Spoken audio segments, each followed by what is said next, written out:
श्री सुदशा व्रत दमयंतींकर श्री सुदशा व्रत कथा आरंभ।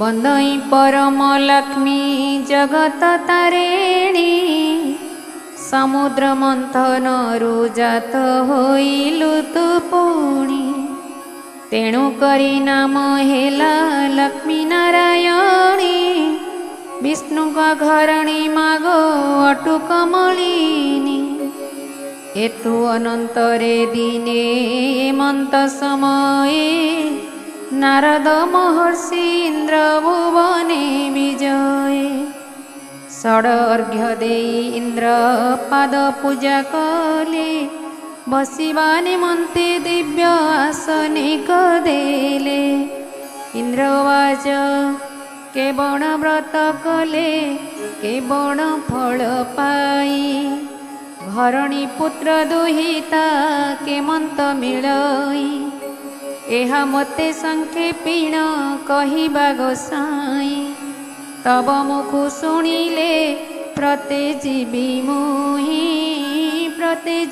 मुहि नारद वाच शुण एबे इंद्र सेहि व्रतर महिमा जहिरे संतोष हुंती महालक्ष्मी उमा मर्त्यमंडल रे तार अवंती नगर तही विष्णु कर बोली अटे द्विजवर ताहार भारी जन्म अटे लक्ष्मीवती से ब्राह्मणी लक्ष्मी व्रत सर्वदा करंती लक्ष्मी कर दया तेणु हेला ता उपरे अचला संपत्ति भोग करे मंचपुरे एतु अंतरे इंद्र शुण शुण मन देई लक्ष्मी कर व्रत तोते कहिबा बुझाई माघ मास शुक्ल पक्ष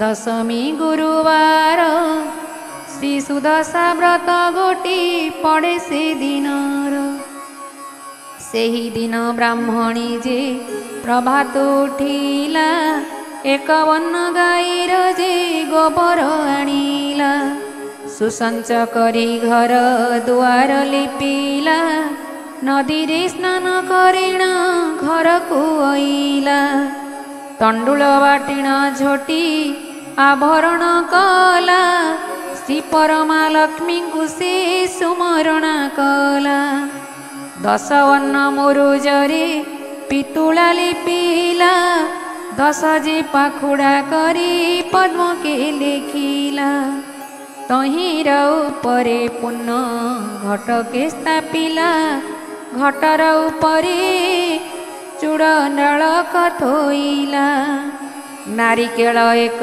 गोटी घट परे देले दशमुखी दीपावली जागर जालिले दशखिय धला सूत्रे व्रत को भांगिले गौरी नामेण बेत पाखरे थोइले दशमुष्टि तंडोल से घट पाखे देले बदरी फल गोटिए गोटिए जे देले उपरे चंद्र ताप चंद्रुआ टाणिले दश मेंचा हलदी से पुण्य कुंभ देले सिंदूर कजल नहीं घट परे देले श्री परमा लक्ष्मी को से सुमरण कले छेनापणा कदली जे सरघृत देले दश गोटी मंडा दे आगरे थोइले कर्पूर रे युक्त करी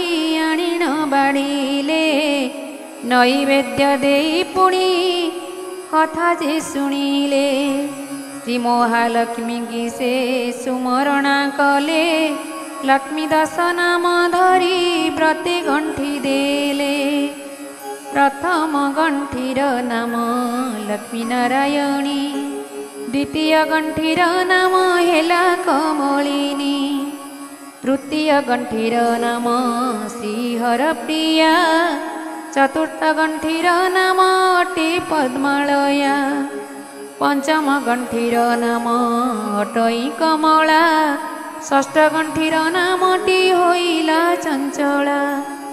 ସପ୍ତମ ଗଣ୍ଠିର ନାମ ଅଟେ ବିଘ୍ନସେନୀ।